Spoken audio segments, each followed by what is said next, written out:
So our vision, what is our vision? What do we aim to achieve? Again, this is about thinking down the road, 2, 5, 10 years. What do we really want to achieve? How do we actually establish the details about what we want to achieve? If we say, hey, we just want to be the biggest general contractor in the Southeast, right? Well, that could be our vision statement, but it doesn't define how we want to go about achieving it. What are we specifically going to do? And make sure that these are the right components that help us actually achieve that. So we specifically went in as we defined our vision on specific metrics, specific line items that we wanted to make sure that, hey, if we focus on these key areas, we will be successful and we will achieve our long-term goals. Best talent in the industry. Again, so many of our core values, so many of our guiding principles circle around our people. Everything we do is try to continue to provide opportunity. And so how do we measure best talent in the industry, right? This isn't just about the people that are here. This isn't just about the people that are coming in and joining us. This is about all of us. How do we actually get the best talent in the industry? And that comes from really focused effort on selecting well, finding the right people. Right, before we bring them on board, we need to find the right people and make sure that they know about us and that they want to be a part of a great company. This is about welcoming people well. This is when they come in the door and we show them what's going on, we welcome them with open arms and we help them get up to speed as quickly as possible. We show them what we do, we show them how we do it. We have all of our processes well documented so that they know this is the level of expectation when I enter here. Development. This is how we actually spend time and money on getting people the training that they need. This is understanding that training is not just about, okay, how do I enter this into a spreadsheet or how do I use this tool?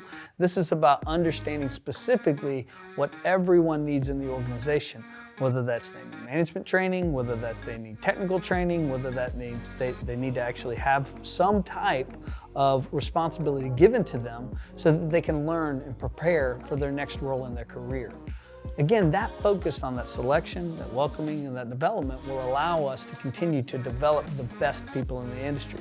But that doesn't just come with words. That comes with us actually putting our money where our mouth is. And the reality is we are actually investing substantially 3% of our annual payroll on development. We are not worried about spending this 3% at all. We are really excited to see what we can do by putting this much money to work for our team to make everybody more successful.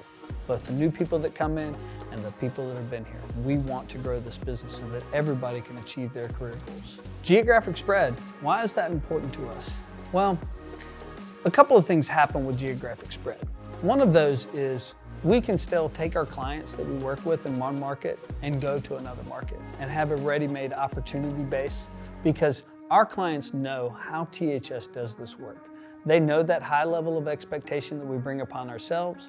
They know that if they run into trouble, that we're going to stand behind it and get that work done.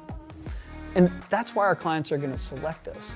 But the other side of this is geographic spread, and when we go to a new market, well, there are clients that are in that market that we don't currently work at in our existing markets. And while they may be investing in that particular market this year, they're not investing in their other markets. That's part of the cyclical nature of the business in which we work. Well, as you start to work in these other markets and they get a feel for us, now what happens? These clients that were over in this market now start to come over to us in our existing markets. And so we have this synergy that starts to build upon our clients starting to like us more and more and more, and more clients starting to actually engage us in other markets and bring it back again to the markets in which we've already been at. And then finally, the third big reason that we deal with being in geographic spread is that different things can happen, right? Apple could move into your city. What does that drive in as an opportunity base for people that invest in apartment communities? What does that do when somebody leaves another particular market? Maybe a hurricane hits, maybe an earthquake hits. Who knows what could happen? We want to be geographically spread out so that we as an organization can continue to support and grow across as large an opportunity base as possible, so that way, if a downturn occurs, maybe something great happens over here that helps keep us afloat over here. That geographic spread is critically important for us. So from a growth and profit balance perspective, again, what are we really aiming to achieve, right? Yeah, we want to achieve $100 million worth of revenue. Yeah, we want to continue to maintain our gross margins. But What does that mean from, well, how do we get there and when do we get there? And it's important for everybody to understand that we have to actually do this in a manageable level. We can't just all of a sudden tomorrow be a $100 million a year company. So you got to know where we came from. Again, back in 2010, we were doing around $7 million a year. A few years later, we were doing 15, 20 million. A few years later, we were in the 30s and the 40s, and then all of a sudden now we found ourselves in 50 million. The great thing about this company is that we've averaged over 22% growth every year. And that's been manageable for us, right? We've got to add more talent. We've got to add more people. We've got to build better processes. That's what we're going to continue to target for our growth, because otherwise it can get out of control and it can quickly kill a company. So we've been very intentional over the last 10 years about how quickly we grow, and we're going to continue to be very intentional as we do that moving forward. Again, that profit balance, so important. Again, why did we do a job and not make any money on it, right? We need to be able to understand that. We need to get ahead of it. You know, sometimes things are going to run off the rails. Yeah, well, we better win a hell of a lot more than we lose. At the end of the day, without that growth and profit balance, we're going to end up being like some other contractors that have done this and then they fall on their face and they die and they're gone. We have to maintain making profitability so that we can continue to invest in our growth. So best-in-class strategic partnership, what does that mean? Well, we thought for a long time that this particular vision statement should say best-in-class relationships with our clients, right? We want to be the highest rated by our clients for what we do. And that is incredibly important. We do want to be the best rated by our clients. And we need to very closely measure how our clients perceive us and how we feel we are serving our client. We need to do that. And those are two very important metrics when it comes to best in class. But there's another side of our business which is about our vendors and our suppliers. We've got to have great relationships with our vendors. Again, as a general contractor, we're only as good as our trades. We have to really reach out to them. We have to actually make sure they trust us. They have to know that we're going to pay them. They know that when they get into trouble, we're going to help them. Sometimes we've got to go the extra mile and help teach them how they can be successful or how they should set this project up to actually get it delivered well.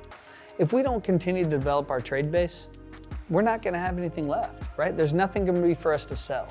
And so it's really important for us to have that strategic partnership with not only our clients, but also with our subcontractors and suppliers.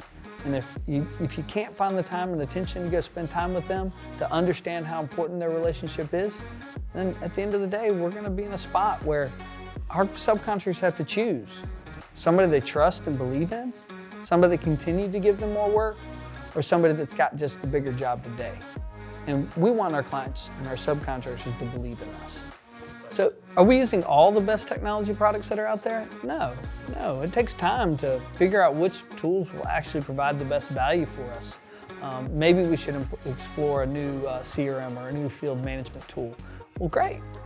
Tell us about them. You saw this, you thought it was great, you used this at another company before you got here. These are all things that we need to do to continue to look at how do we take our IT systems, right, the physical infrastructure, the laptops, the iPads, the networking components, the cameras, how do we turn all those physical things into actually business use, right? How do they actually help make us more efficient? How do they reduce the amount of time it takes to process this? How does it take, putting some of the cameras in place, prevent us from having to drive to that job site every single day? But also be able to use that information to be able to share with our clients. Hey, you can see real-time information. Here are the photos that have occurred this week on your job.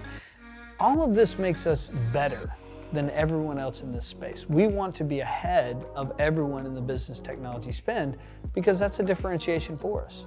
And we've just got to make sure that we can actually convert this into real value for our clients.